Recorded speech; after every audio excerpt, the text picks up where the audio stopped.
देखिए बच्चों, इंटर की क्लास में मैथ फर्स्ट में विविध प्रश्नावली 6 के पिछली क्लास में सवाल नंबर 2 तक हल हुए थे। आज की क्लास में तीसरे सवाल से हल किया जाएगा। तीसरा सवाल देखते हैं क्या है विविध प्रश्नावली 6 का।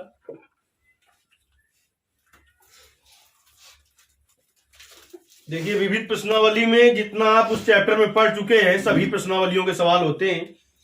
कहता है किसी निश्चित आधार बी के एक समद्विबाहु त्रिभुज की समान भुजाएं 3 सेंटीमीटर प्रति सेकंड की दर से घट रही हैं। उस समय जब त्रिभुज की समान भुजाएं आधार के बराबर हों, उसका क्षेत्रफल कितनी तेजी से घट रहा है। ये किस प्रश्नावली का सवाल है? 6.1 प्रश्नावली में इस तरीके के सवाल हमने लगाए थे। एक समद्विबाहु त्रिभुज है, इसका आधार कितना है? आधार दे दिया है उसने, कितना है? बी है।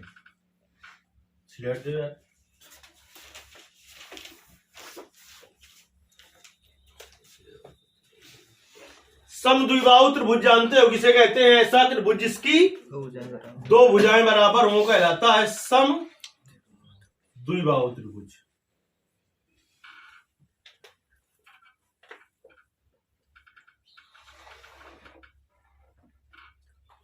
ऐसा त्रिभुज जिसकी दो भुजाएं बराबर हो कहलाता है समद्विबाहु त्रिभुज। तो इसकी दो भुजाएं बराबर दिख रही हैं आपको? नहीं दिख रही का? ये बड़ी लाल रहेगा।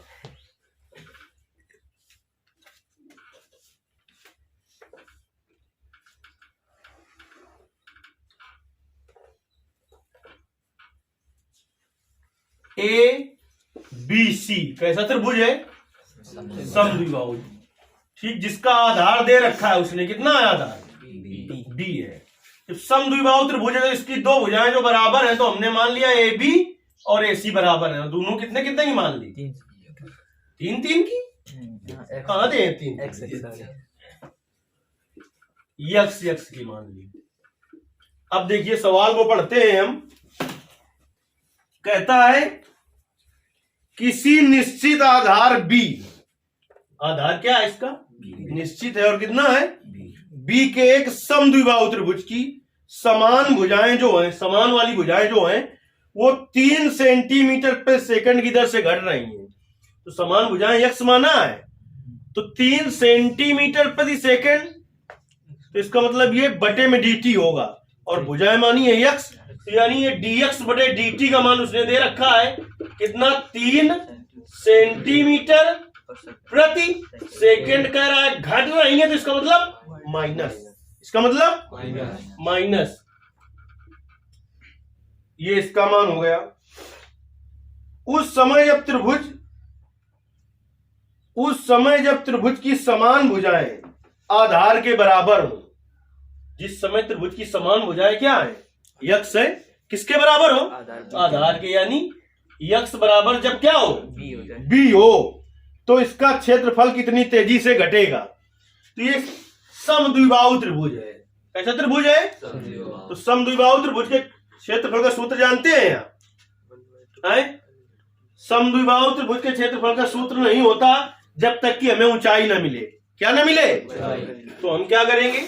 शीर्ष ए से सामने वाली भुजा पर लंब डाल देंगे, वही क्या होगी? ऊंचाई होगी। वही ऊंचाई होगी। तो ये कितने का हो गया? 90 अंश का। ये कितने का हो गया? 90 अंश का। तो इसको डी लिख दिया। शीर्ष से सम्मुख भुजा पर डाला गया लंब सम्मुख भुजा को क्या करता है?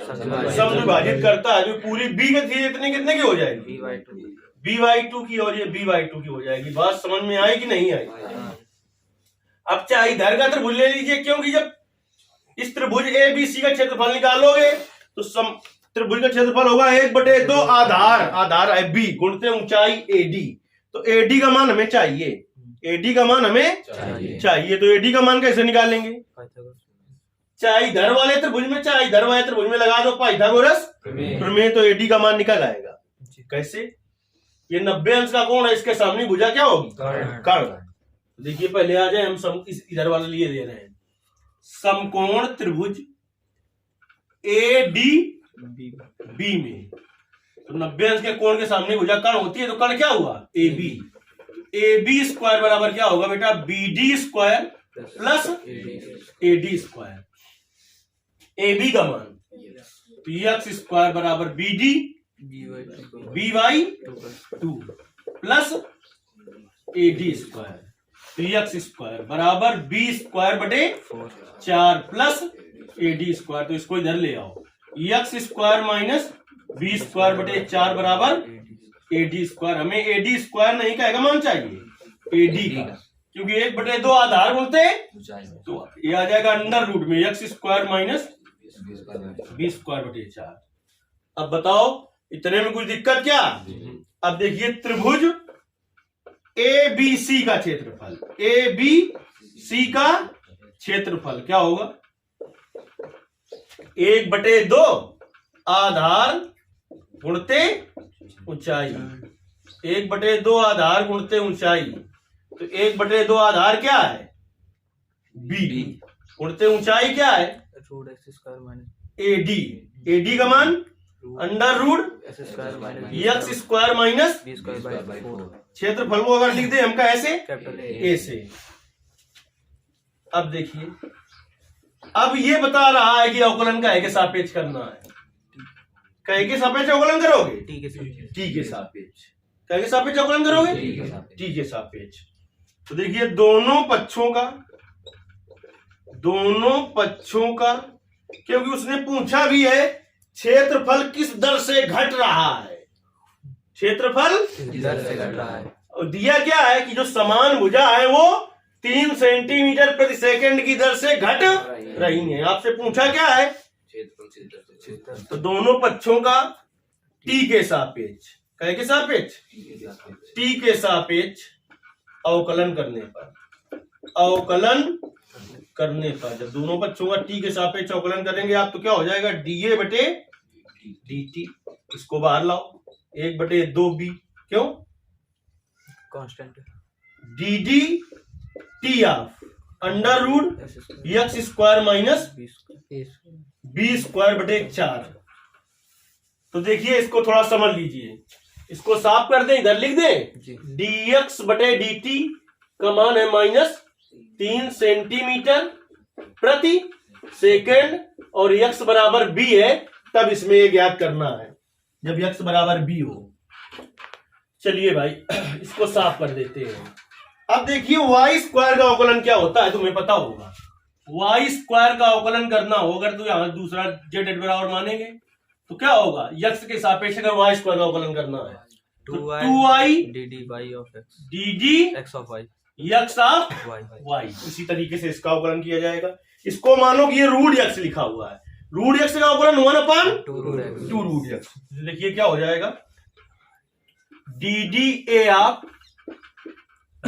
टी ऑफ ए बराबर 1/2 b बाहर रहा, रूट x का अवकलन होता है बेटा 1/2 रूट x ये क्या है X square minus B square by 4। अब इसका करना पड़ेगा D D T of X square minus B square बटे 4, तो क्या हो जाएगा ये डी ए बटे डी टी बराबर 2 से 2 काट दे, नहीं कटेगा का कट जाएगा बी बटे, अब देखिए 4 इसमें ले लीजिए एलसीएम, इसमें नहीं कटेगा, नहीं कटेगा 1/2 में ये भी है, वो भी 1/2 भी लिखा है। अच्छा 1/2 तो है ये और 1/2 तो ये भी है जी। नहीं तो यहाँ पर क्या रहेगा b/4 एलसीएम ले रहा है इसमें जी, तो 4 एक्स स्क्वायर माइनस, अब एक्स स्क्वायर का अवकलन 2x, इसका क्या हो जाएगा 0, लेकिन कर जिसके सापेक्ष रहे ठीक है, ये लिखना पड़ेगा आपको। बाउंस हो गया क्या, नहीं समझ में आया, डीए बटे dt बराबर इसका इसमें गुणा कर लिया जाए तो क्या आ जाएगा 2bx बटे 4 और under root 4x square minus B square, 4 का वर्गमूल 2, पहले इससे इसको काट दो, 2 दूनी फिर इस 2 से 2 कट जाएगा, क्या है, पलटी होने लगी क्या? नहीं, dx बटे dt dx बटे dt dt। अब देखिए उसने कहा था कब ज्ञात करना है क्षेत्रफल, x बराबर जब x बराबर क्या हो, b हो, और dx बटे dt बराबर क्या हो, -3 सेंटीमीटर प्रति सेकंड। तो देखिए b गुणते x का मान कितना है, b बटे √4, x का मान कितना है b, तो b square minus b, dx बटे dt का मान -3। तो इधर देखिए b गुणते b स्क्वायर बटे कितना b√3 बचा √3 b स्क्वायर गुणते -3, तो -3b स्क्वायर बटे √3 का वर्गमूल √3, b स्क्वायर का b स्क्वायर का वर्गमूल, तो इससे ये कट जाएगा। अब 3 को लिख सकते हैं आप √3 गुणते √3, तो माइनस का चिन्ह है, √3 से √3 कट जाएगा तो क्या आ जाएगा, √3b। अब माइनस का चिन्ह क्या बता रहा है कि क्षेत्रफल में कमी हो रही है, क्षेत्रफल में कमी हो रही है। तो लिखेंगे कि क्षेत्रफल में √3b सेंटीमीटर स्क्वायर प्रति सेकंड की कमी होगी। चाहे लिखो कमी होगी, चाहे ऐसे लिख दो कि -√3b। देखिए आंसर क्या आ रहा है, आंसर में कैसे लिखा है, 6.1 प्रश्नावली में ऐसे सवाल हमने हल किए थे।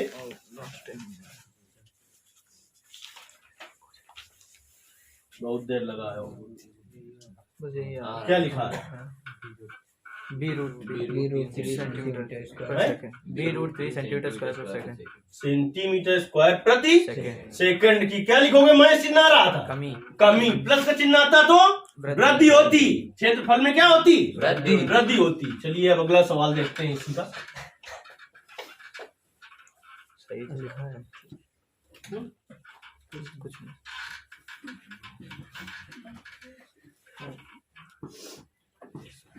सवाल नंबर आपका चौथा देखते हैं। एक वक्र दिया है बेटा, x स्क्वायर बराबर 4y, वक्र दिया है x स्क्वायर बराबर 4y। वक्र किसे किसे कहते हैं, फर्स्ट ईयर में बताया गया था कि बिंदु 1,2 पर अभिलंब का समीकरण ज्ञात करना है। चलिए देखिए स्पर्श रेखा और अभिलंब का समीकरण 6.3 प्रश्नावली में पढ़ाया था हमने। देखिए एक बार फिर से हम रिवीजन कराए दे रहे हैं कि स्पर्श रेखा का समीकरण क्या होता है। स्पर्श रेखा का समीकरण, स्पर्श रेखा का समीकरण वो भी किस बिंदु पर, x1, y1 पर होता है। y माइनस y1 बराबर m x माइनस x1, ये कहेगा होता है समीकरण स्पर्श रेखा का। अभिलंब का समीकरण देखिए, कहेगा समीकरण अभिलंब का समीकरण x1, y1 बिंदु पर y माइनस y1 बराबर -1/m x माइनस x1, जिसे हम m की जगह ddx ऑफ y भी लिख सकते हैं। जो ddx ऑफ y का मान होता है वही प्रवणता होती है, वही m होती है। ये ddx ऑफ y किस बिंदु पर निकाली जाती है, x1, y1 पर। तो m की जगह क्या लिख सकते हैं आप, ddx of y x1, y1 पर। जब स्पर्श रेखा की प्रवणता पूछे आपसे, ये तो समीकरण हो गए, स्पर्श रेखा की प्रवणता जब आपसे पूछे तो जो वक्र दिया है उसका अवकलन कर दो और जिस बिंदु पर का है उसी पर ज्ञात कर दो। ddx ऑफ y का जो मान होगा वो क्या होगा, स्पर्श रेखा की प्रवणता होगी। क्या होगी, जब तुमसे अभिलंब की प्रवणता पूछ ले, प्रवणता का है चाहे ढाल का है, चाहे टेंजेंट का है, चाहे स्पर्शजा का है, सब एक ही है। कौन कौन एक ही है, प्रवणता का है चाहे ढाल का है, चाहे टेंजेंट का है, चाहे स्पर्शजा का है, सब एक ही चीज है। तो अगर स्पर्श रेखा की पूछ रहा है आपसे तो जो वक्र दिया है उसका क्या करो, अवकलन करो। जिस बिंदु पर का है तो x की जगह 1, जैसे इसमें का x बराबर 1,2 पर का है तो x की जगह 1 और y की जगह 2 रख दोगे। इसी में आप विलंब रेखा की प्रवणता पूछता तो -1 बटे स्पर्श रेखा की प्रवणता, यानी ddx ऑफ y जो निकालोगे तो सीधे लिख लो, ddx ऑफ y जो निकलेगा वो हमने बताया किसकी प्रवणता है, स्पर्श रेखा की। और अभिलंब की प्रवणता बराबर होता है -1 बटे स्पर्श रेखा की प्रवणता। और स्पर्श रेखा का समीकरण ये होता है और अभिलंब का समीकरण ये होता है। चलिए पहले वक्र का कर दो अवकलन। तो दोनों पक्षों का x के सापेक्ष क्या करने पर? अवकलन करने पर। कर दीजिए दोनों पक्षों को x के सापेक्ष अवकलन। x स्क्वायर का अवकलन बेटा क्या होता है? 2x। 4 y का अवकलन ddx of y तो हमें ddx ऑफ y का मान चाहिए, तो ddx ऑफ y बराबर बेटा क्या आ जाएगा? x by 2 2x अपान 4। तो ddx ऑफ y बराबर क्या आ जाएगा? x by 2। ये भी किस बिंदु पर लेके निकालना होता है? 1,2 तो 1,2 पर, 1,2 पर ddx ऑफ y, तो x की जगह 1 रखोगे और y की जगह 2, तो इसमें y है क्या? नहीं है। तो x की जगह रख दो। अब देखिए इसी बिंदु पर अभिलंब का समीकरण ज्ञात करना है। तो बिंदु 1,2 पर अभिलंब का समीकरण, वो हमने अभिलंब का समीकरण का सूत्र लिख रखा है। अभिलंब का समीकरण क्या होता है? अभिलंब का समीकरण y माइनस y1 बराबर -1 अपान ddx ऑफ y, वो भी बिंदु x1 y1 पर और x माइनस x1, ये है x1 और ये है y1। रखिए y माइनस y1 का मान 2 बराबर -1 बटे ddx ऑफ y, वो भी x1 y1 पर कितने निकला है? 1 बटे 2 और x माइनस x1 का मान बेटा 1। इसके बटे कुछ नहीं, तो 1 बाहर बाहर गुणा होगा और अंदर का तो क्या हो जाएगा? बंदर बन जाएगा क्या?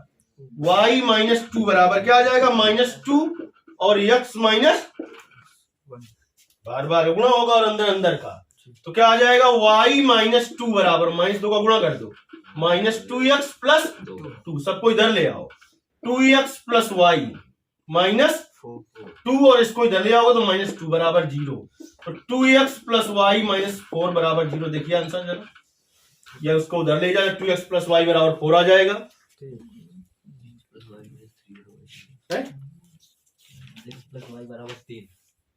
x प्लस y बराबर, वीडियो रोको थोड़ा, x प्लस y माइनस 3। देखिए बच्चों, जैसा कि ये सवाल दिया हुआ है इसके हिसाब से आपको आंसर सुधार लेना है, ये आंसर आएगा। अगर आपको आंसर लाना है तो फिर सवाल सुधारना पड़ेगा, तो आपको ऐसे भी कर लेना है, क्योंकि वहां जो बोर्ड पेपर में अगर सवाल आएगा तो ऐसा अगर दिया है तो उसका सही हल ये है, यही माना जाएगा। लेकिन यदि आपको आंसर लाना है तो देखिए वक्र को बदलना पड़ेगा, आपको वक्र करना है आपको। देखिए अगर किताब से आंसर मिलाना है तो सवाल को फिर सुधारना होगा।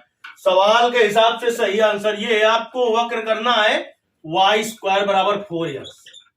यहाँ पर x स्क्वायर बराबर क्या है? 4y, तो वहां पर करना है y स्क्वायर बराबर 4x। देखिए अब आपका आंसर मिल जाएगा, ऐसे भी अमल किए दे रहे हैं।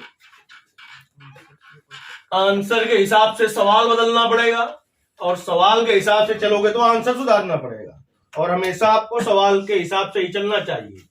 चलिए दोनों पक्षों का करिए x के सापेक्ष अवकलन, तो y स्क्वायर का अवकलन 2y, y का ddx ऑफ y 4 और x का अवकलन 1, तो यहां से dy बटे dx का मान निकाल लो, 4 बटे 2y, तो dy बटे dx बराबर क्या आ जाएगा? 2 अपान y। लेकिन वो भी किस बिंदु पर निकालना है हमें? बिंदु 1,2 पर dy बटे dx बराबर 2 बटे y का मान कितना है? 2, तो कितना आ जाएगा? 1। अब देखिए किस बिंदु पर? बिंदु 1,2 पर किसका समीकरण ज्ञात करना है? अभिलंब का, अभिलंब का समीकरण। देखिए क्या होता है अभिलंब का समीकरण, सूत्र भी लिखाया था हमने, y माइनस y1 बराबर -1 अपान ddx ऑफ y, वो भी किस बिंदु पर? x1 y1 पर और x माइनस x1, तो ये है x1, ये है y1, तो y माइनस y1 का मान 2 बराबर -1 बटे ddx ऑफ y का मान 1 बटे x माइनस x1 का मान 1।